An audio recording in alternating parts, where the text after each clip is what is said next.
Assalomu alaykum hammaga. Bugun Instagramdagi foydali video kontentni ko'rib, tarjima qilib, o'rganib, o'zimizga kerakli bo'ladigan saboq va foydali ma'lumotlar oladigan video rubrikamiz va bugungi video sonimizni ikkinchi qismi bo'ladi. Sababi bu insonni videolarini bir marta tahlil qilganmiz. Modern Wisdom degan podkast asoschisi Chris Williamson degan inson juda mashhur insonlar bilan podkast videolar oladi va juda chuqur fikrlovchi filosof desa ham bo'ladi. Intervyu olishlari, o'rgangan narsalari, o'zi qo'shadigan gaplari bilimni juda yoqadi va shuni ikkinchi qismini yig'ganimda juda ko'p video yig'ildi. Bugun o'tirib uzoq formatda, menimcha 1 soatga yaqin video bo'lsa kerak. 16 ta yoki 18 ta videosi bor. Shuni ko'rib, birma-bir tarjima qilib, o'rganib, tahlil qilib chiqamiz. Uzoq cho'zmasdan boshlaymiz birinchi videosidan. Everyone will ask why you're working so hard, and after you win, everyone will remind you how lucky you got. Holy fuck! Bu Alex Hormozi bilan qilgan podkastidan qisqa qirqib olingan joyi, to'lig'ini ko'rsanglar ham bo'ladi. Bu videoni endi tarjima qilib o'rganib chiqamiz. Before you win, everyone will ask why you're working so hard. Yutishingdan oldin, muvaffaqiyatga erishishingdan oldin hamma sendan nega bunchalik ko'p harakat qilyapsan, nega bunchalik tinmayapsan deb hamma sendan so'raydi deyapti. And after you win, everyone will remind you how lucky you got. Va o'sha muvaffaqiyatga erishganingdan keyin, o'sha yutuqlarga erishib, natijalarga chiqqaningdan keyin hamma senga qanchalik omadli ekanligingni eslatadi, aytadi deyapti. Holy fuck! Keyin o'sha hayratlanyapti. Rostdan ham demoqchi endi holy fuck deb. Xullas shuni gapni ma'nosi haqiqatmi yo'qmi o'zingizlar ham kommentda yozishingiz mumkin. Bir inson muvaffaqiyatga erishganda biz faqat muvaffaqiyatini ko'ramiz. Bu omadli inson, otasi boy bo'lgan, oilasi boy bo'lgan, qayerdadir omadi kelib qolgan, qayerdadir nimadir deb biz hammamiz insonimizni kimnidir muvaffaqiyatini ko'ra olmaslik hissiyoti bo'lishi mumkin. Shunaqa deb o'ylaymiz va aslida esa u insonni misol 5 yil davomida, 10 yil davomida yoshligidan harakat qilayotganini biz ko'rmaymiz, e'tiborga olmaymiz, aytsa ham ishonmaymiz. Xuddi shu narsani aytmoqchiki, o'sha har kuni harakat qilayotganingda nimaga buncha harakat qilyapsan deb insonlar senga aytadi va muvaffaqiyatga erishganingdan keyin qanchalik omadliligingni eslatadi deyapti. O'sha oldin mana shu qilgan harakatlaring, hamma kichik qadamli narsalaringni esdan chiqarib yuboradi degan ma'no ham bor ichida. Shu narsani aytmoqchi. Rostdan ham shunaqa har bitta muvaffaqiyatga erishgan, endi deyarli har bitta muvaffaqiyatga erishgan inson tagida katta mehnati bor. Ko'pchilik o'ylaydi, bir kechada kelgan omad deb o'ylaydi. U bitta mana katta proyekt olgan bo'ldi, shundan keyin millioner, shundan keyin ishlar yurishib ketgan. Bo'lishi mumkin, rostdan ham shunaqa, lekin u muvaffaqiyatga u inson tayyor bo'lib borgan. Yoshligidan o'zini ushlab tayyor bo'lib bo'lgan. Bo'lmasa ham juda ko'p boshqa misollar bor. Omadi kelgan insonlarga o'sha bir marta omadi kelgan, mashhur bo'lgan bo'lishi mumkin, katta pul topgan bo'lishi mumkin, lekin u narsani ushlab qola olmaydi. U narsani yo'q qilib yuboradi. U inson o'sha misol 2 oy, 3 oy, 1 yil mashhur bo'lib turadi yoki omadi kelib turar, ishlar rivojlanib turib, undan keyingi 10 yil, 20 yil eshitmaysiz ham, u pastga qarab tushib ketadi. Xuddi shunaqa boylarda ham boylarning o'g'illari misol yarmisi boyligini ushlab yanada ko'paytiradi. Qolganini eshitmaysiz ham siz o'sha boylarning bolasi nima qilayotgan sababi ularga noto'g'ri tarbiya, qanaqadir boshqa narsalar tufayli ular pul usholmaydi, u pulni sovurib yuboradi, u nabarot minusga ishlab ketadi. Shuning uchun ham bu hamma narsa tagida mehnat bor, shunaqa ma'nosi bo'ladi. Keyingi videosini ko'ramiz.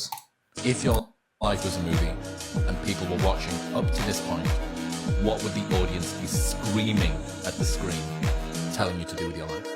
What would they be just, it's fucking obvious.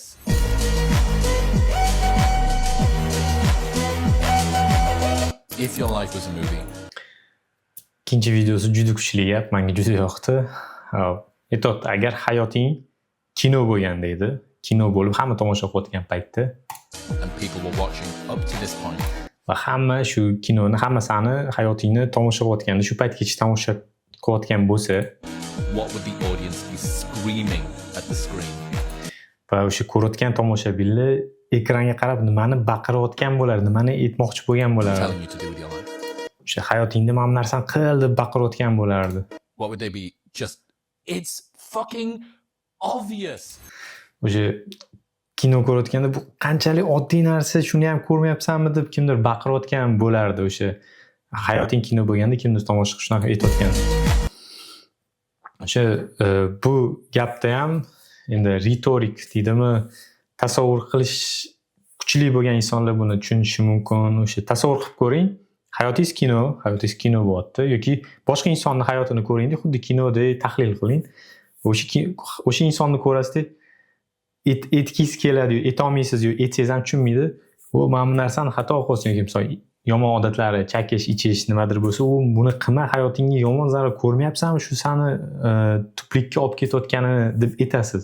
Xuddi shunaqa sizning hayotingizda ham kimdir tomosha qilayotgan bo'lsa, butun auditoriya tomosha qilayotgan bo'lsa, hozirgi holatingizda o'sha tomoshabinlar nima deb baqirayotgan bo'lardi sizga deyapti. Nima deb o'sha shunchalik to'g'ri, oddiy narsa nimaga ko'ra olmayapsan, buni mana shu narsani qilishing kerak deb baqirayotgan bo'lardi. O'ylab ko'ring deb zo'r mashg'ulot deb beryapti, fikrlash mashg'ulotini.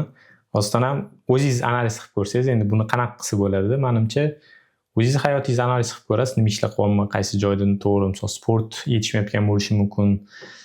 Misol qanaqadir odatlar yetishmayotgan bo'lishi mumkin yoki tanish bilishlaringiz yoki nimadir bo'lsa, hamma qaysi joyda oqsog'lanasiz, qaysi joyi to'g'rilasangiz yaxshi bo'lishini o'zingiz o'ylab ko'rsangiz, javobini topasiz albatta. Misol yaxshilab o'ylasangiz 1 oyda, 2 oyda, 3 oyda va o'sha narsani o'zgartirishingiz kerak bo'ladi. O'zi bitta gap ham bor, juda ko'p inson nimaga stressda, nimaga depressiyada sababi o'zi qilishi mumkin bo'lgan, o'zi erishishi mumkin bo'lgan natijalarni biladi, nima qilish kerakligini ham biladi, lekin o'sha narsani qilmayotgani uchun siqilib o'tiraveradi va o'sha ko'payib depressiyaga o'tib ketaveradi. Rostdan ham shunaqa. O'zi hamma nima qilish kerakligini biladi. Pul topmoqchimisan, ko'p harakat, ko'p ishlashing kerakligini. Bir narsada yaxshi til o'rganmoqchimisan, ko'p o'qishing, o'zing ustingda ishlashing kerakligini bilasan. Qaysidir kasb egallamoqchimisan, bilasan, o'shanga shogird tushishing kerak, o'qishing kerak, ishlashing kerak, tajriba yig'ishing, bilasan nima qilishni, vaqt olishini ham bilasan, o'sha narsani qilishing. Ko'pchilik ha deydi, shu narsa bor, qilmaydi. Siqilib yuraveradi, sababi biladi. Agar harakat qilsa, o'sha narsani erishishi mumkin, lekin qilmagani uchun o'sha narsa. Shu ma'noni ham, shu gapni ham chiroyli aytgan. Keyingi videosini ko'ramiz. If you aren't naturally tired at night and excited in the morning, then you probably haven't found something meaningful to work on. You are not stressed from doing too much. You are stressed from doing too little of what you care about. If you aren't naturally tired at night and excited in the morning, then you probably haven't found something meaningful to work on. You are not stressed from doing too much. You are stressed from doing too little of what you care about. Juda chiroyli, juda to'g'ri gap. Tarjima qilamiz. If you aren't naturally tired at night and excited in the morning, agar sen kechasi o'sha tabiiy ravishda charchamagan bo'lsang, o'sha charchab va keyingi ertangi tong otishini kutib, intizorlik bilan kutib ishni xohlamayotgan bo'lsang, then you probably haven't found something meaningful to work on. Va balkim sen hayotingda qilishing kerak bo'ladigan, foydali, ma'noli qilishing kerak bo'ladigan narsani topmagansan, deyapti. You are not stressed from doing too much. You are stressed from doing too little of what you care about. Sen o'sha bir ishni ko'p qilayotganingdan siqilmayapsan, deyapti, stressga tushmayapsan. Sen o'zing yaxshi ko'rgan ishingni juda kam qilayotganingdan siqilyapsan, deyapti. Juda ajoyib, juda zo'r gap, chiroyli gap desa ham bo'ladi. Aytayapti mana. Agar kechasi charchab, uxlab, ertaga uyg'onishim kerak deb, erta bo'lishini kutadigan holatingiz ham bo'ladi. Masalan, sayohatga chiqsangiz shunaqa. Erta bo'lishini kutib uxlolmay chiqasiz yoki nimadir ertaga kimdir sizga qanaqadir chiroyli kun bo'lsa, bayram yoki nimadir bo'lsa, o'shani intizorlik bilan kutib uyquga yotasiz, tezroq mana shu erta kela qolsin deb. Xuddi shunaqa aytayapti, agar kechasi kelib charchab uje mehnat qilib va ertalab tong otishini intizorlik bilan kutmayotgan bo'lsang, sen balkim noto'g'ri ish qilyapsan va stress nimadan keladi? O'zing ko'p ishni qilayotganingdan emas, misol siz 12 soat, 14 soat ishlayotgan bo'lishingiz mumkin, undan siqilmayapsiz. O'zingiz yaxshi ko'rgan, o'zingizga qiziq bo'lgan narsani juda kam qilayotganingizdan siqilib charchaysiz demoqda. Buni ham kim tushunsa tushunadi, ko'pchilik tushunmasligi ham mumkin, lekin buni ham ichida chuqur ma'no bor menimcha. Keyingi videosini ko'ramiz. Most of your competition quits after the first sign of difficulty because they've never known what hard feels like. If it's hard for you, it's hard for everyone. And most people avoid hard things, which is why you can beat most people by just trying.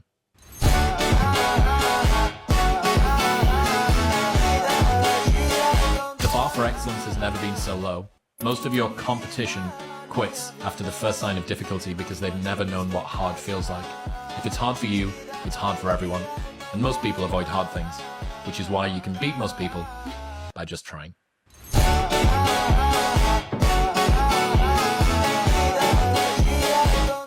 excellence has never been so low. Most of your Ajoyib gap, chiroyli gap. Muzikalarini balkim o'chirib tashir, sababi avtorskiy prava tufayli monetizatsiyani o'chirib qo'yish mumkin, videoni bloklab qo'yish mumkin. Hop, tarjima qilamiz. Asosiy sani raqobatchilaring competition quits after the first sign of difficulty ko'p sani raqobatdoshlaring birinchi qiyinchilik kelgandan keyin taslim bo'ladi, harakatdan to'xtaydi deyapti. because they've never known what hard feels like. Chunki ular hech qachon qiyinchilik nimaligini tushunmagan, ko'rmagan, sezmagan deyapti. If it's hard for you, it's hard for everyone. Agar bir narsa san uchun qiyin bo'lsa, bilginki qolganlar uchun ham bu narsa qiyin, qolganlar uchun ham bir xil.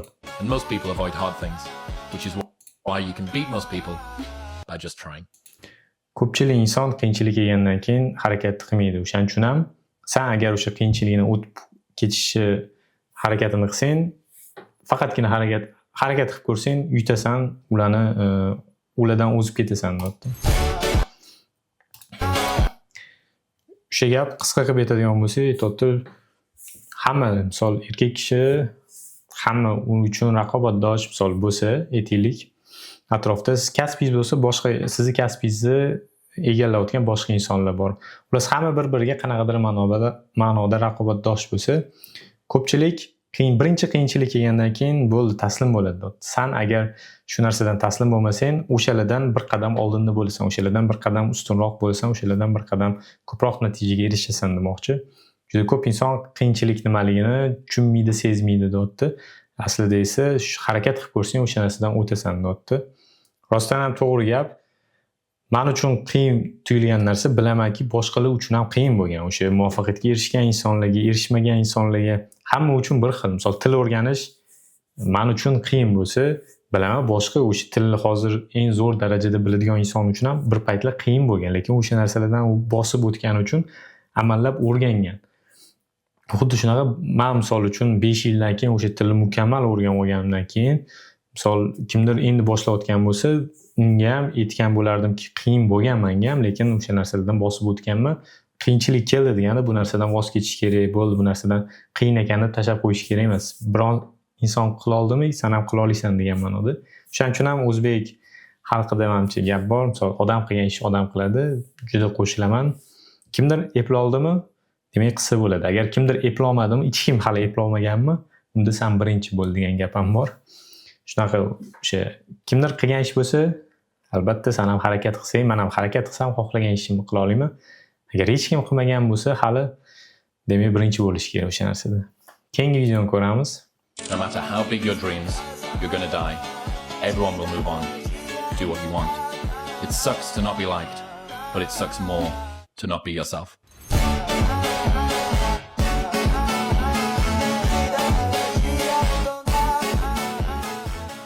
No matter how big your dreams, qanchalik sani orzularing katta bo'lmasin, farqi yo'q, qanchalik katta bo'lmasa ham, you're gonna die. baribir o'lasan, bir kun o'tib ketasan deyapti.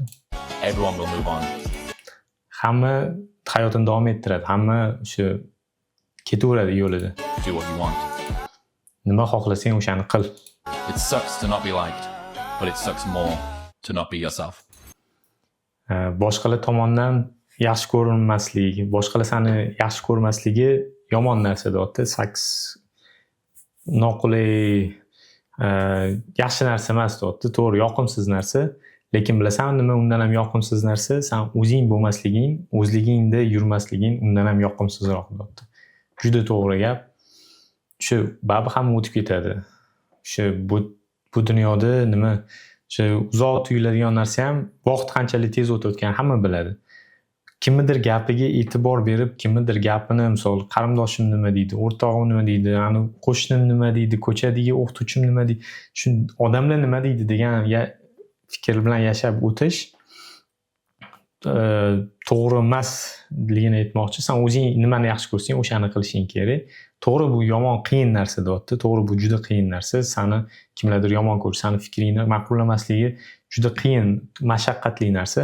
Lekin bilasanmi, nima undan ham yomon his tuyg'u beradi? Bu sen o'zingda bo'lmasliging. Men juda ko'p insonlarni ko'rganman, o'sha O'zbekistonda ham juda ko'p tanishim, notanish insonlarda ham gaplashganda ko'rasiz, ko'zidan ko'rishingiz mumkin. o'zi yoqtirmayotgan ishini qilayotgani uchun, o'zi yoqtirmayotgan hayotini yashayotgani uchun ko'zida nur, ko'zida o'sha chaqnuv yo'q, gap so'zida knowledge hamma narsa bor. Nimaga? Chunki odamlar nima deydi deb o'zi xohlagan hayotdan kechib boshqa narsani qilyapti va o'sha yashayapti. Balki qanaqadir muvaffaqiyatga eshitgandir, mashina, uy-joy olgan, nimadir. Lekin aytgandek, baribir hamma o'tib ketadi. Hech kim uyiga olib ketmaydi bu narsani. Eng asosiy umr yashash, mening nazarimda bu o'sha shukr hissi bilan yashash. O'zi yoqtirgan ishni qilib, misol siz shukr qilib, siz xursand bo'lib yashaysiz, oilangizga tarqatasiz. Oilangiz chiroyli, o'sha xursand bo'lib yashasa, jamiyat yaxshilanadi. Mana shuni qilib ketaveradi. Siz yaxshilikni ko'proq ko'rasiz. Agar siz qilib stressda yursangiz, siz boshqalarga yaxshilik qilishdan, boshqalarga tabassumlashdan, boshqalarga yordam qilishda bunaqa fikrlardan uzoqroqga ketaverasiz. Pulingiz ko'p bo'lsa ham, o'shaning uchun ham juda ko'p puli bor insonlarda. Shu narsani menimcha kuzatishimiz mumkin. Pul ko'p bo'lsa yana deyveradi. Sababi hech qachon to'ymaydi. Keyingi videoni ko'ramiz. When your friends start to say you've changed, remember it's because they don't know how to say you've grown.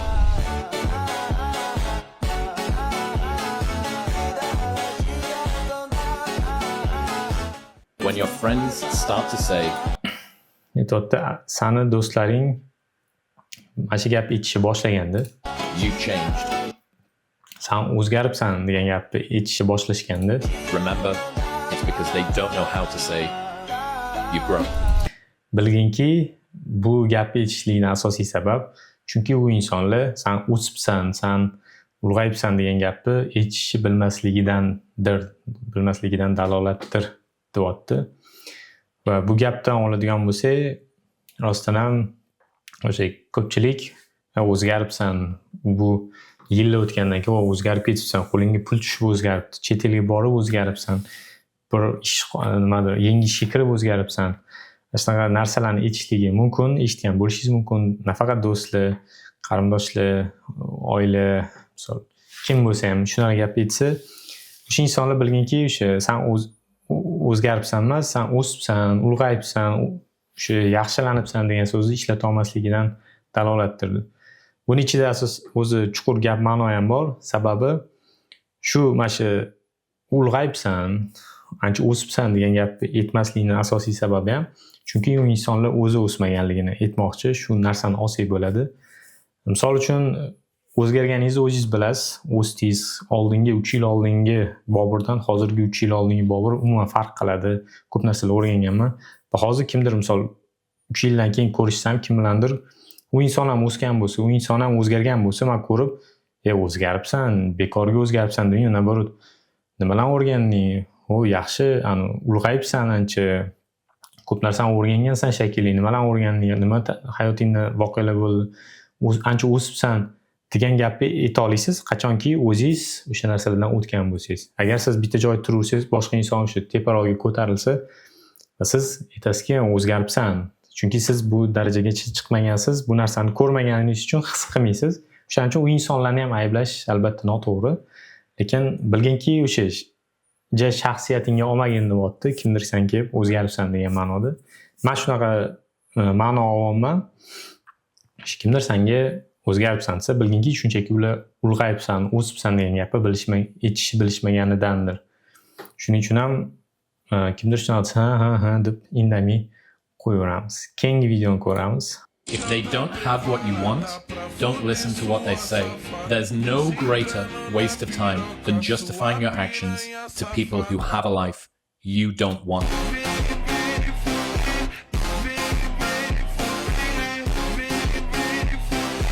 If they don't have what you want, Aytayapti, agar ular sen xohlayotgan narsaga erishmagan bo'lsa, sen xohlayotgan narsa ularda bo'lmasa, don't listen to what they say. Ular nima deyotganini eshitma, ular berayotgan maslahatlariga eshitishing shart emas. There's no greater waste of time than justifying your actions to people who have a life you don't want.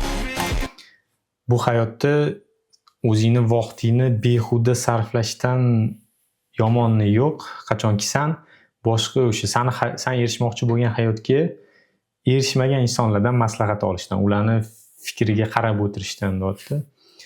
Albatta bu gap noqulay, xunuk eshitilishi mumkin.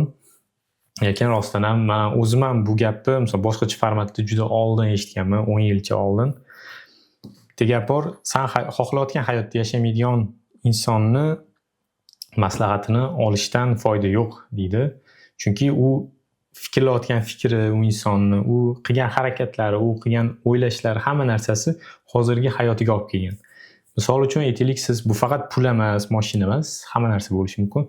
Aytaylik, bir insonni oilasi but, xursand, ibodatda bilan sportda yoki nimadadir bu sayohatda har yuradigan bo'lsa, sen shunaqa hayot xohlayotgan bo'lsang, o'sha odamdan borib maslahat so'rasang bo'ladi. Nima ish qilgansiz, nima gaplarga quloq solgansiz, harakatlaringiz qanaqa bo'lgan? Agar bir inson misol katta uyi bor, villalari bor, lekin oilasi misol notinch bo'lsa yoki dushmanlari ko'p bo'lsa, lekin sen unaqa hayot xohlamasang, senga bu hayot qiziq bo'lsa, undan maslahat olganing yaxshi. Agar bunaqa hayot xohlayotgan bo'lsang, borib undan maslahat ol. Xuddi shunaqa kimga havas qilsang, o'sha sen o'zingning hayotingning kelajakda qanaqa bo'lishini ko'rsang, o'sha odam shularga erishgan bo'lsa, o'shandan maslahat olishing arziydi. Endi majburiy emas, maslahat olmasangiz ham bo'ladi. Lekin o'sha birovning hayoti senga to'g'ri kelmasa, sen hurmat qilmaydigan inson, sen xohlamaydigan, u hayotda xohlamaydigan inson bo'lsa, uni fikrini, maslahatlarini olishing umuman arzimaydi. Eng katta vaqt yo'qotish turi hisoblanadi, deyapti. Men ham juda qo'shilaman. Bizda o'zbekchilikda hamma maslahat berishni yaxshi ko'radi bir-biriga. Quyosh ham mana ho'tdi. Hamma bir-biriga maslahat berishni yaxshi ko'radi. So'ramasangiz ham aytishadi, o'shanda bundoq qarayman, bu insonning hayoti qanaqa? Ha deyman, agar aytgandan keyin xohlamasam, ular yashayotgan hayotidan bo'ldimi, o'chirib yuboraman. Kimdir maslahat bersa, birinchi u maslahat berayotgan odamning kimligiga, nimalarga erishganligiga va o'shanaqa hayot xohlashiga, o'shalar yo'ldan ketishni xohlaymanmi yo'qmi, shunga birinchi bo'lib ahamiyat beraman. Keyin u fikrni qabul qilishim mumkin, hazm qilishim mumkin, o'ylashim mumkin. Ungacha oldin kim maslahat berayotganini birinchi bo'lib o'rganib chiqaman. To'g'ri kelmasa, shunda miyadan o'chirib yuborsa bo'ladi. Keyingi videoni ko'ramiz. The heaviest things in life aren't iron and gold, but unmade decisions. The reason you are stressed is that you have decisions to make, and you're not making them.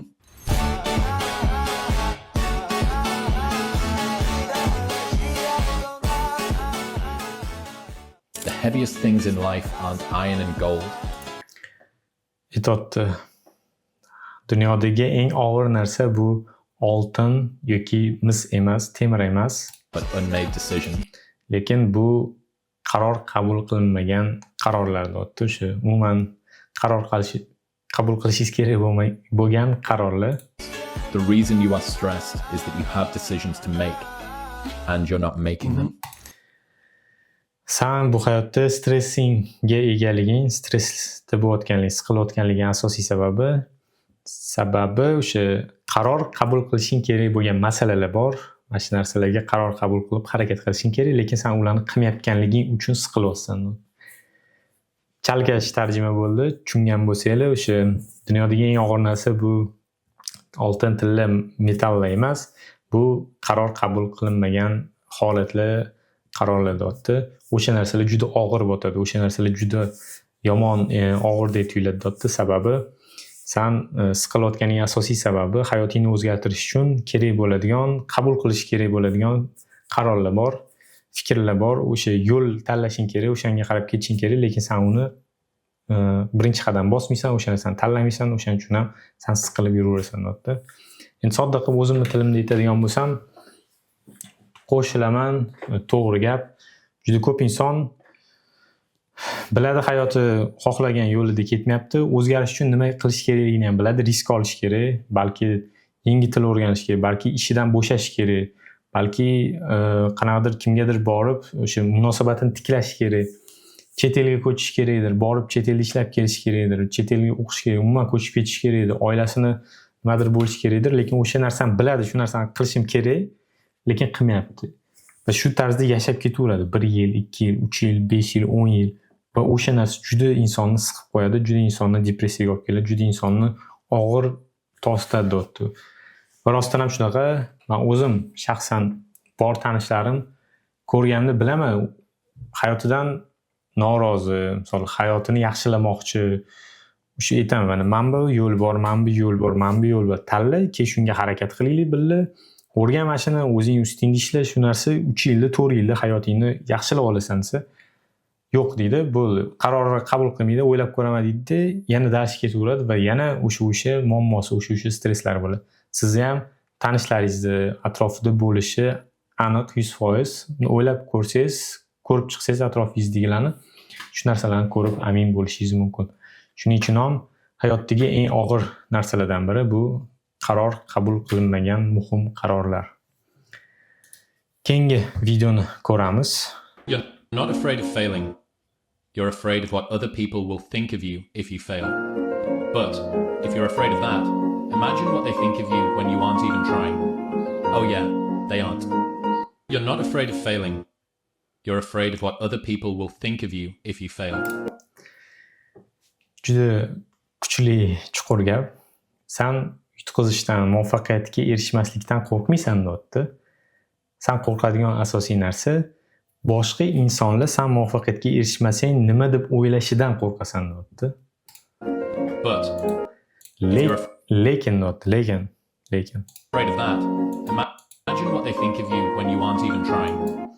Lekin agar o'sha insonlar fikridan shunaqa o'ylashidan qo'rqsang, tasavvur qil, sen umuman harakat qilmasang, ular nima deb o'ylaydi? Ularning fikri nima bo'ladi? Oh yeah, they aren't. You're not ularga farqi yo'q deyapti. Afraid of Shundaylarmi yo'qmi? failing. Juda chiroyli gap, juda kuchli gap menimcha. Universal menimcha. Mana ingliz zaboni kontentda ham shu narsalarni gapiryapti. Bu o'zbek zaboniga bizga ham mos kelishi, qanchalik mos kelishi juda ajoyib narsa. Butun dunyoda insonlar bir xil, muammolari bir xil bo'ladi. Aytayotdiki, sen biror narsaga harakat qilishdan qo'rqmaysan, o'sha birovlar fikridan qo'rqmaysan. Sen qo'rqadigan narsa asosiysi birovlar muvaffaqiyatga erishmasang, harakat qilib ko'rib o'xshamasa, ular nima deydi deb o'shandan qo'rqib harakat ham qilib ko'rmaysan deyapti. Rostdan ham shunaqa. Tan olish kerak, rostdan ham shunaqa. Biror narsani qilaman desangiz, qarindoshlar nima deydi, o'rtoqlar nima deydi, jamiyat nima deydi? Men harakat qilib ko'rib o'xshamabdi. Misol uchun sizda harakat bor, yillar davomida nimanidir o'rganingizda, shu o'qishga topshirib kira olmasa, bu katta fojia biz uchun. Voy, kira olmabdi degan gapdan qo'rqadi. Kiramanmi, bo'ldi. Keyingi harakat qilaman, shunaqa ketmaydi. Odamlar o'sha birovlar muvaffaqiyatga erishmasa, nima gapirishdan qo'rqib, hattoki o'sha birovning fikridan qo'rqib, hattoki harakat ham qilmaydi. Eng achinarli joyi ham shu. Demoqchi, shu narsani aytayapti. Lekin deyapti, tasavvur qilib ko'r, agar umuman harakat qilmasang, ular nima deb o'ylaydi? Umuman harakat qilmasangiz ham insonlar baribir gapiradi. Umuman harakat qilmasangiz ham o'zi umuman farqi yo'q. To'g'ri yursangiz ham gapirishadi, to'g'ri yurmasangiz ham gapirishadi. Harakat qilmasangiz ham bu bekorchi yotaveradi, harakat ham qilib ko'rmadi. Ana anus harakat qildi, bitta o'xshamadi, ikkita o'xshamadi, uchinchisida o'xshab ketdi deydi yoki harakat qildi, o'xshabdi, sen yotibsan, sen harakat ham qilib ko'rmagansan. Unda ham bunda ham odamlarning gapi bo'ladi. O'shaning uchun bu narsadan qo'rqib yashash eng katta erishishingiz mumkin bo'lgan muvaffaqiyatlar, erishishingiz mumkin bo'lgan yutuqlardan sizni cheklab qo'yadi, sizni orqaga tortadi. Keyingi videosini ko'ramiz. When you fit in, you have internal conflict because you're not being 100% you. When you're exceptional, you have external conflict because everyone sees you as different. Pick one.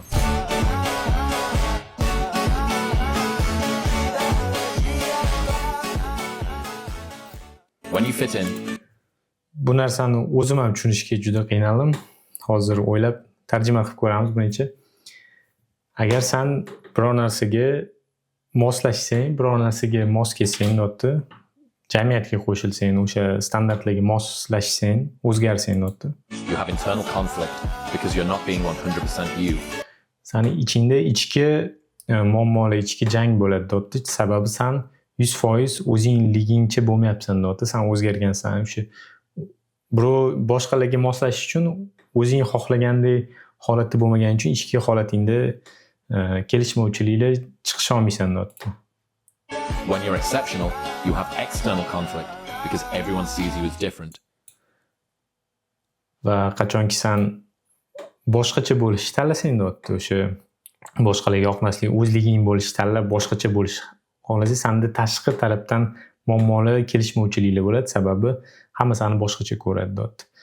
Va orasidan o'zingga yoqqanini tanla deyapti. Yo boshqalarning fikriga, dunyoqarashiga moslashib yashash, o'zingni 100% o'zingdek bo'lmay yashaysan va ichki tomonni o'zingni ichingdan yeb yurasan, yoki o'zing xohlagancha yashaysan, boshqalarning gapiga e'tibor bermaysan, boshqalarning gapi bilan o'sha muammolaring bo'ladi, lekin o'sha sen boshqacha exceptional degani alohida ajralib turadigan inson bo'lasan. Qaysi birini tanlash o'zingga bog'liq deyapti.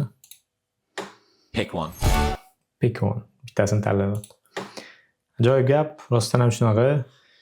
Ko'pchilik shunaqa ekanmiz deb, oilam shunaqa ekan, jamiyat shunaqa ekan, dunyoqarash shunaqa ekan, ishxonamiz shunaqa ekan, do'stlarim shunaqa ekan deb o'zi boshqa narsani xohlasa ham, balki pianino chalishni xohlaydi bola, lekin pianinodan hech kim pul topmaydi. Hamma elektr bizani oilada, hamma oshpaz bizani oilada deb o'zini o'shanga uradi, o'shanga moslashtiradi va ichki tomondan o'zi xohlayotgan ishini qilib butun umr o'tib ketadi. Yoki o'sha atrofdagi hamma oshpaz bo'lsa, oilasi qarindoshlari o'sha ashulachi pianino bo'laman deb o'sha oilasiga qarshi chiqib, qanaqa ma'noda o'sha o'zini orzularini, o'zini xohlayotgan ishini, harakatini qilib o'shanga intilishi mumkin, lekin o'shalarning gap so'ziga ahamiyat bermasdan ketaverish kerak, lekin o'zi o'sha ichidan xursand bo'lib, ichidan mamnun bo'lib yashaydi. Keyingi videoni ko'ramiz. Ma'nosini tushundinglar bittaman. Keyingi video. The single greatest skill you can develop is the ability to stay in a good mood in the absence of things to be in a good mood about.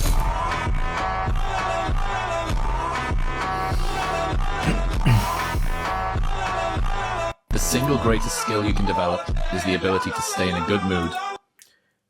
Aytayapti, eng zo'r yagona qobiliyat, super qobiliyat bu hayotingda hamma yaxshi bo'lish, o'z yaxshi his qilishing kerak bo'ladigan holat bo'lmaganda ham sen o'zingni yaxshi his qila olishing bu eng zo'r rivojlantirishing mumkin bo'lgan qobiliyat deyapti. In the absence of things to be in a good mood about. O'sha hayotingda yaxshi kayfiyatda, yaxshi holatda his qilishing mumkin bo'lgan hech nima bo'lmaganda, o'sha narsalar yo'q bo'lganda o'zingni yaxshi his qilishing, o'zing bilan o'sha harakat, kuch topishing eng zo'r rivojlantirishing mumkin bo'lgan qobiliyatlardan bittasi deyapti. O'sha dunyoqarash, fikrlash ma'nosida. Rostdan ham shunaqa o'sha aytganidek, oyga 15 qorong'u, 15 yorug', har doim ham yaxshi kunlar, omadli kunlar, chiroyli kunlar bo'lmaydi, qiyinchiliklar bo'ladi albatta. Shunga yarasha yaxshilik ham keladi ketidan, yengil kunlar ham bo'ladi. Lekin bitta narsani, siz o'zgartira olmaysiz, ta'sir qila olmaysiz bu narsalarga. Bitta narsa o'zgartirishing mumkin bo'lgan, qo'lingizdan keladigan narsa bu fikrlash va bu misol hamma narsa yomon bo'lsa, aytaylik, ishingiz o'xshamayapti, ob-havo yomon, nimadir yomon, siz o'sha narsaga qanchalik o'zingiz urg'u berishingiz, qanchalik o'sha narsaga qiymat berishingiz faqat o'zingizga bog'liq. O'sha narsani boshimga tushgan sinov ekan, bo'ldi, xudo xolisa o'tib ketadi, shuni harakat qilaman deb o'tkazib yuborishingiz mumkin. 1 oy ketar, 2 oy, yarim yil, 1 yil bo'lar. Yoki bo'lmasa o'sha narsaga siqilib va nima menga bo'ldi, nima boshqalarda u narsa emas, menda shunaqa, nima meni bo'ynimga qarshi tushib qoldi, nima meni bo'ynimga bunaqa musibat tushdi, nima meni mashinam urib oldi, nima meni kiyimim yirtildi, shunaqa narsalarga siqilishingiz mumkin. Yoki bo'lmasa, shu narsa bo'pti, mayli, berilgan sinov, o'rganamiz, tahlil qilamiz, keyin harakat qilamiz deb shu narsaga qiymat berish o'zingizga bog'liq. Qolgan hamma narsa o'sha o'z joyida ketadi va o'sha narsani rivojlantirish kerak. Menda ham bilmayman oldindan shunaqa bo'lganmi yo'qmi, lekin hozir nimaki bo'lsa bo'lish kerak ekan, taqdir, qadar ilmi deymiz, o'shani bo'lish kerak ekan. Nimani o'rganib olsak bo'ladi ichidan, bularni o'rganib olsak bo'ladi. Agar o'rganmaydigan narsa bo'lsa, demak harakat qilib tezroq o'tkazib yuborish kerak deb. Shunaqa qilib harakat qilaveramiz va sizda bir narsaga qiymat bermasangiz, u narsa o'zi kichkina bo'lib yo'q bo'lib ketadi tezroq. Agar bir narsani kichkina muammoni kattalashtirsangiz, u kattalashtiradi, energiyangizni, hamma vaqtingizni atrofingizda bo'lgan odamlarni ham uzoqlashtiradi. Keyingi videoni ko'ramiz. You've already achieved goals you said would make you happy. You've already achieved goals you said would make you happy. How can you presume that your happiness sits on the next side of the next set of goals, given that right now you are on the other side of your last set of goals? So is the key to learn happiness while you're succeeding? It has to be. Bu podkastda Joe Rogan bu insonni podkastga chaqirgan va juda chiroyli, chuqur gaplashishyapti. You've already achieved goals you said would make you happy. San allaqachon seni baxtli qilishi kerak bo'lgan maqsadga erishding deyapti. Yana bir marta qaytaryapti. You've already achieved goals you said would make you happy. San allaqachon seni baxtli qiladigan maqsadga erishding. How can you presume that your happiness sits on the next side of the next set of goals? Qanday qilib sen yana yeta olasan? Seni baxting, o'zingni baxtli his qilishing keyingi qo'ygan maqsadingga erishganingdan keyin keladi. Qanaqa bu narsani garantiya bera olasan? Qanaqa bu narsa aniq bo'ladi deb ayta olasan? Given that right now you are on the other side of your last set of goals. Qachonki sen oldingi holatingdagi qo'ygan maqsading meni baxtli qiladi, mana shu maqsadga erishsam degansan, lekin hozir o'sha yerda turibsan, lekin hali ham baxtsizsan deb, hali ham keyingi qo'ygan maqsadimga erishsam, keyin baxtli bo'laman deb aytasan. Qanaqa bu narsani sen ayta olasan, tahlil qila olasan deb. Hozir o'sha oldin mana shu narsaga erishsam zo'r bo'lardi degan holatga kelding va hozir aytayotsanki, yana keyingi qo'ygan maqsadga erishsam yana zo'r bo'lardi.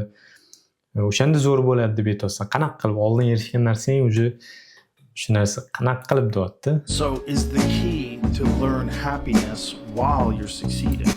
Shunda muvaffaqiyatli narsa, baxt maqsadingga erishayotganingdagi davrda baxtli bo'lishni o'rganishmi deyapti. Muvaffaqiyatga erishish yo'lidagi yo'ldan maza qilish, yo'ldan bahramand bo'lish, yo'ldan rohatlanish, o'shanda shukur qilib yashash, o'shandami eng katta muvaffaqiyat kaliti deyapti.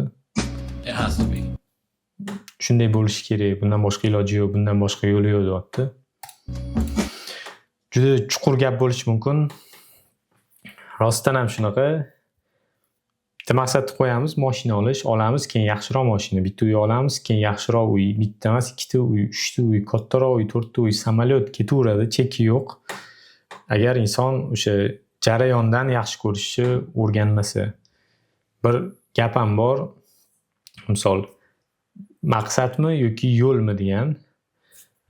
Cel или путь degan narsa, maqsad yoki yo'l. O'shanda u samuraya нет цели, у него есть только путь deydi. Unda maqsadi yo'q, faqat yo'li bor samurayi. Rostdan ham shunaqa bo'lishi kerak. Siz qo'ygan oliy maqsadingiz bo'ladi. Juda ko'p o'zbek motivatorlar ham, o'zbek tadbirkorlar ham aytishgan, oliy maqsadingiz bunga erisha olmasligingiz aniq, cheksiz. O'sha narsani qo'yganingizdan keyin siz o'shanga ketish yo'lida bo'ldi, bilasiz u narsa to'ymasligingizni, yetib bormasligingizni, lekin o'shaning yo'lida siz o'shanga qarab harakat qilishingiz sizga mamnunlik, sizga baxt olib keladi, sizga ma'no hayotdan olib keladi. Va o'sha narsani yo'lda har bitta qilayotgan ishingizdan, jarayondan yaxshilanib, rohatlanib o'tishingizga yordam berish kerak, o'sha narsani o'rganishingiz kerak. Men o'zim holatimda ham misol uchun qo'ygan maqsadlarim bor. Albatta katta daromad, moliyaviy erkinlik, boshqa maqsadlar bo'lishi mumkin. Hozir o'sha narsalar menda yo'q. Balki keyingi 2 yilda, keyingi 5 yil, 10 yilda bo'lmas, lekin o'sha narsaga qarab harakat qilyapman. Kichik qadamlarimni qo'yyapman va bilaman, men uyda shunchaki kuni bo'yi yotmayapman, shunchaki olma pish, og'zimga tush deb yotmayapman. O'sha narsadan mazza qilyapman. Sababi hozirgi bo'layotgan qiyinchiliklar ham, hozirgi bo'layotgan hamma o'zgarishlar ham bilaman meni qatqadir olib ketyapti va o'sha maqsadimga ketish yo'lidagi qiyinchiliklar bo'lishi mumkin, tushunmovchiliklar, noaniqliklar bo'lishi mumkin, lekin men o'sha narsalarni bu hammasi o'sha maqsadga erishishdagi yo'lligini bilib mazza qilaman, rohatlanaman, o'sha narsani o'rganganman desa ham bo'ladi.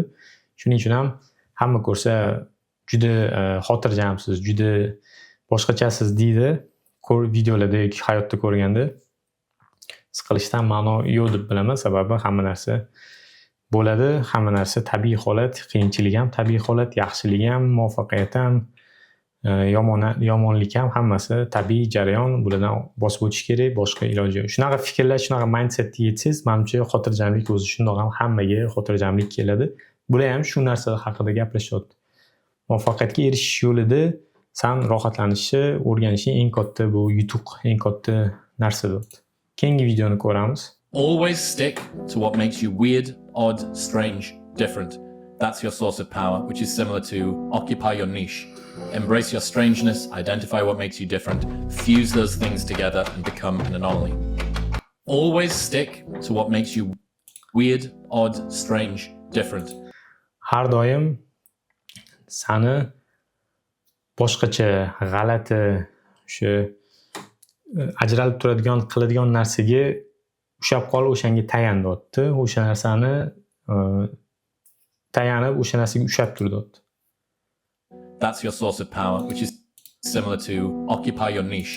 Bu seni kuchingni yo'li, kuchingni ilhomi, o'sha seni kuch vulqoning deyapti. Source of power, o'sha kuching manbai, shu seni boshqachaliging, o'sha seni kuch manbaing deyapti. Bu xuddi o'sha o'zingni yo'nalishing topib ol degan gapdek deyapti. Seni yo'nalishing shu, o'zingni boshqachaliging, g'alatiliging, o'sha boshqacha fikrlashing, boshqacha qobiliyatlaring, shu narsani o'rganib, shu narsani bilib olib, shu narsani ushlab ol deyapti.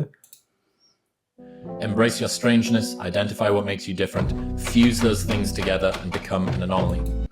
O'sha narsalarni o'rgan, o'sha narsalarni siqib chiqar, o'sha narsalarga ahamiyat ber, urg'u ber va sen umuman boshqacha inson bo'l, umuman boshqacha odamlar ko'zida qilmagan ishlarni qila olishing mumkin, anomaly bo'lgin deyapti. Umuman boshqacha bo'lgin deyapti. Bu katta podkastdan bu kichkina qismini qirib olgan, buni to'liq ma'nosini tushunish uchun nima mavzuda gaplashayotganligini tushunishimiz kerak bo'ladi. Lekin nimani o'rganishimiz mumkin? Eng to'g'ri yo'l ham hamma har xil, kimdir boshqacha fikrlaydi, kimdir qo'lidan boshqa narsalar keladi, kimdir nimalargadir qiziqadi, har xil narsaga qiziqishi mumkin. O'sha narsani o'rganib olib, o'sha narsani ustida ishlasangiz, o'sha narsangizni rivojlantirsangiz, siz o'shandagina ajralib turasiz, o'shandagina muvaffaqiyatga erishasiz. O'zi bir gap ham bor. Misol uchun pingvin bor, unga siz qanoti bo'lgani uchun uchishni o'rgatmaysiz. U ming qanoti bo'lgani bilan u ucha olmaydigan qush hisoblanadi. O'shaning uchun uni uchishga bermaysiz. U suzishga moslashgan. Boshqasini olsangiz, misol qushni olsangiz, unga siz suzishni o'rgatmaysiz. Xuddi pingvin suza olganda, u qanoti bo'lgancha o'sha kim qaysi kuchli tomoni bo'lsa, o'sha narsani o'rganish kerak, nimada kuchliligini bilib olish kerak, keyin o'shanga qarab harakat qilib, o'shani kuchaytirib, keyin siz muvaffaqiyatga erishasiz. Keyin siz o'sha qilishingiz kerak bo'lgan hayotingizdagi ma'nosini topib, o'shanga harakat qilasiz. Boshqacha bo'lasiz, muvaffaqiyatga erishasiz. Keyingi videoni ko'ramiz. Everyone is jealous of what you've got. No one is jealous of how you got it. People see the trophies, but not the training ground.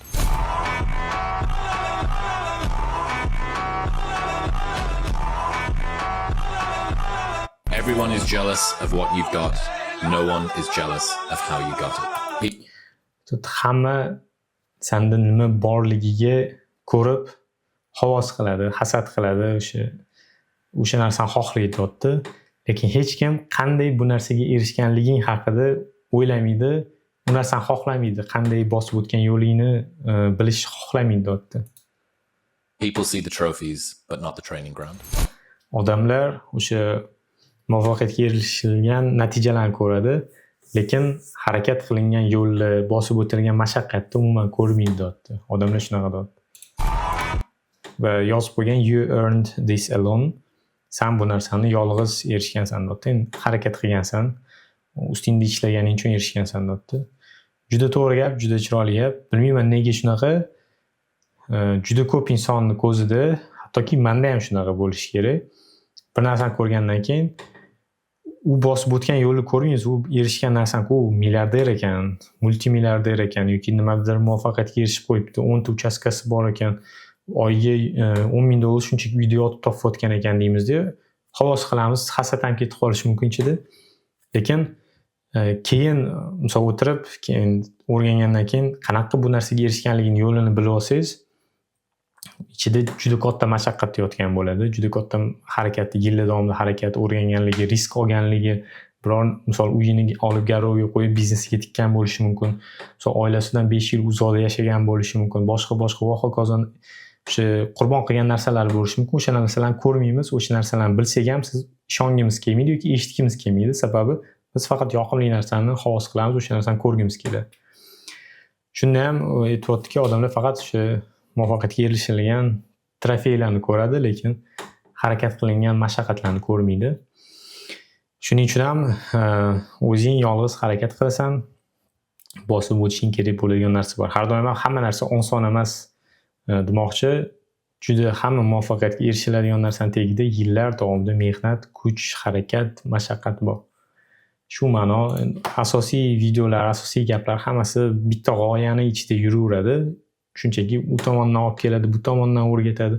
Siz qachonki mana shu gaplarni bu holatdan ham o'rganingizdan keyin bu narsa singib, o'sha miyangizda quyilib, sizni xarakteringiz, sizni fikrlash dunyoqarashingizni shakllantirib qo'yadi. Ko'proq har xil tomondan har xil fikrlarni eshitursiz. Sababi hamma hozir ko'rgan videomiz tegidek ma'no bitta: harakat. Muvaffaqiyat bir kun ichida erishilmaydi. Odamlarning gapi, mana shu narsa bitta g'oyani shunchaki chiroyli so'zlar bilan, ming xil yo'l bilan olib kelinadi. Keyingi videoni ko'ramiz. If you aren't naturally tired at night and excited and Yana o'sha video kechasi tabiiy ravishda charchab uxlamasang va ertalab uyg'onishga ishtiyoqing bo'lmasa, keyingi videoni ko'ramiz. success really just boils down to this. You gotta want it more than you hate what it takes to get it. If you're willing to suck at anything for 100 days in a row, you can beat most people at most things. Success really just boils down to this. Muvaffaqiyat oddiygina shu kichkina narsaga keltirib qo'yilgan dotda. Nima narsaligini eshitamiz. You gotta want it more than you hate. Sen bir narsani xohlayotganingda uni yomon ko'rishingdan ko'ra xohlashing kerak. Shu yomon narsani yomonligidan ko'ra ko'proq xohlashing kerak. O'sha qiyinchilik bo'lsa ham uni xohlasang, o'sha qiyinchiliklar, yomonliklar hammasini ko'proq xohlashing kerak. What it takes to get it. If you're willing to suck at anything for 100 days in a row, you can beat most people at most things. Agar sen 100 kun davomida biror narsanida o'zingni o'sha qo'lingdan kelmaydigan kuchsiz, ilojsiz his qilishdan tayyor bo'lsang, o'sha narsada yomon bo'lishdan, o'sha narsada qiynalishga o'zing 100 kun bilasan, mana shu narsada qiynalishga tayyor bo'lsang, juda ko'p insonni sen o'zi albatta yutasan dotda, sen albatta ulardan o'tib ketasan dotda. Va muvaffaqiyat kaliti shunaqa dotda. Rostdan ham shunaqa. Muvaffaqiyatda o'sha aytmoqchi bo'lgan narsasi o'zingiz yomon ko'rgan ishni qayta qilaverib, o'sha qiyinchiliklardan qayta o'taverib, keyin muvaffaqiyatga erishiladi dotda. Agar 100 kun biror narsada juda yomon bo'lishga tayyor bo'lsang, juda ko'p insondan o'tib ketasan dotda. Til o'rganishda ham shunaqa. 30 yosh, 40 yoshli kishilar ham misol nemis tili o'rganishga, ingliz tili o'rganishga keladi. Ular hamma narsaga erishib qo'ygan, oilasi bor, puli bor, lekin o'zini o'sha yosh bolalar orasida past darajada kelib o'zini tushib, qiyinchiliklar bilan o'rganadi. Misol o'qituvchidan gap eshitadi shu yoshidan, darslarni qilmasligidan, hokazolar qiynalib o'zini xuddi yosh boladek his qiladi, sababi yangi narsani o'rganyapti. Va lekin o'sha insonlar muvaffaqiyatga erishgandan keyin biladiki, til o'rganishda ham muvaffaqiyatga erishish uchun yana boshqatdan 100 kun, 200 kun, 1 yil davomida o'sha narsada eng yomoni bo'lsa ham harakat qilish kerakligini biladi, o'sha narsani bosib o'tish kerakligini biladi. O'shaning uchun ham yillar o'tib o'sha tilni o'rganadi. Undan ham hozirgi holatidan ham keyingi pog'onaga hayotini olib chiqadi. Bu narsa hamma narsada, tilda, ishda, biznesda, hamma narsada qo'llash mumkin bo'lgan narsa. Biror narsada bilasiz, yangi narsa, yangi bosqichga, yangi pog'onaga chiqish uchun qiyinchilik kelishini bilsangiz va o'sha qiyinchiliklardan yillar davomida o'tishga tayyor bo'lsangiz, siz juda ko'p insonlardan o'tib ketishga aniq tayyor bo'lasiz. Keyingi videoni ko'ramiz. This is what hard feels like. Did you expect it not to be hard? Did you expect this thing that you're trying to achieve not to be difficult? Every other person feels the exact same way. They also feel the hunger, they also feel the fatigue, they also feel the lack of motivation, and I've got to keep the business going, and I've got to keep the relationship steady, and I've got to do the rest of it. Every other person that you're competing with also feels this. So when you feel that, know that this is your opportunity to separate yourself out from the pack. This is what hard feels like. Juda chuqur gaplarni aytibdi. Bu qiyinchilik shunday tuyuladi dot. Qiyinchilik shu narsa dot. Did you expect it not to be hard? Umuman qiyinchilik bo'lmasligini tasavvur qilganmiding dot? Umuman qiyinchilik bo'lmasligini xohlaganmiding dot? Did you expect this thing that you're trying to achieve not to be difficult? Rostdan shu erishmoqchi bo'lgan narsangga erishish uchun qiyinchilik umuman bo'lmasligi, oson bo'lishini o'ylaganmiding? Qiyinchilik bo'lmasligini tasavvur qilganmiding notda? Every other person feels the exact same way. Har bitta inson xuddi shunday holatga duch keladi, xuddi shunday hissiyoti bo'ladi, qiyinchilik hissiyoti bo'ladi. They also feel the hunger, they also feel the fatigue, they also feel the lack of motivation and I've got to keep the business going. Har bitta o'sha inson, har bitta qolgan inson xuddi shunaqa hissiyotlarni his qiladi. Yolg'izlik, muvaffaqiyatga erishish, o'sha xuddi nimanidir yo'qotib qo'ygandek, o'sha qiyinchilik, hamma narsani boshqa insonlar ham xuddi shu narsani his qiladi. Faqat sen emas, o'ylama, faqat sen emas. Ularda ham, qolgan insonlarda ham, I've got to keep the relationship steady and I've got to do the rest of it. qolganlarda ham o'sha biznesimni davom ettirishim kerak, ishdan qo'ymasligim kerak, oilamning munosabatlarini tiklashim kerak, boshqa narsalarni ushlab turishim kerak, o'sha narsada davom etishim kerak deb hammada shu hissiyot bo'ladi. Every other person that you're competing with also feels this. So Har bitta raqobatdosh insoningni ham xuddi shu narsani his qiladi, xuddi shu yo'lni bosib o'tadi. when you feel that, know that this is your opportunity to separate yourself out from the pack.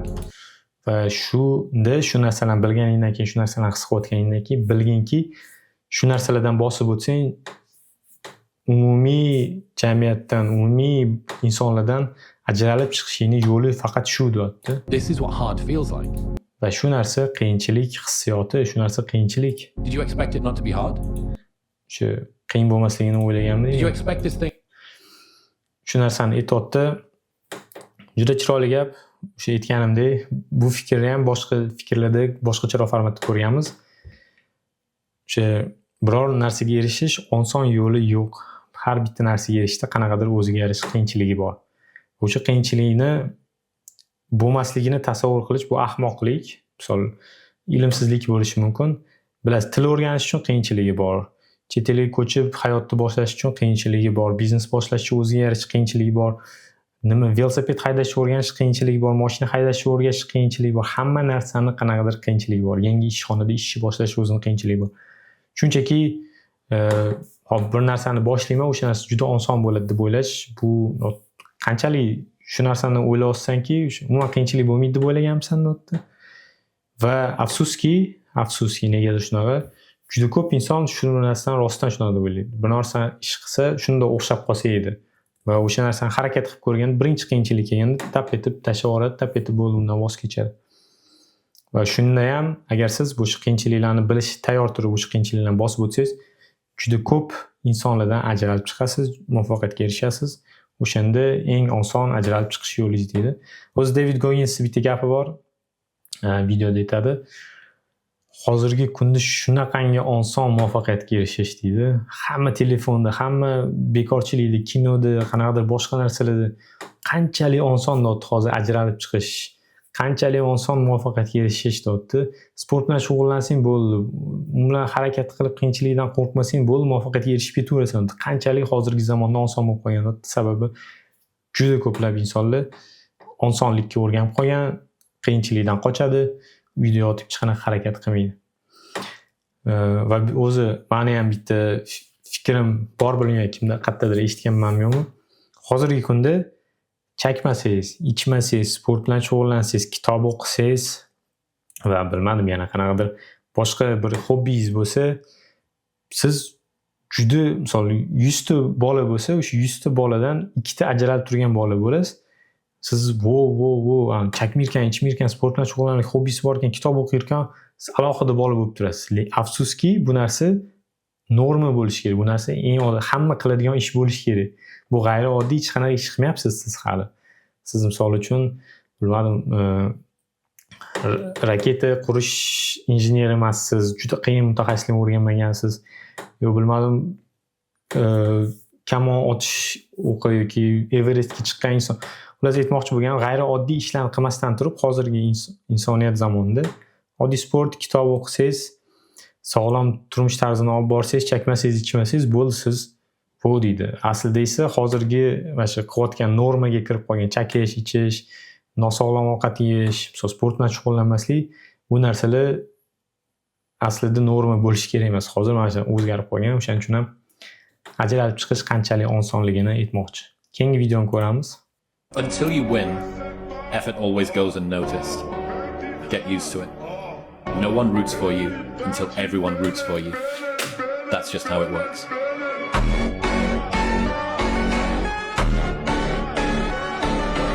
Until you win, Muvaffaqiyatga erishguningcha deyapti, yutguningcha, effort always goes unnoticed.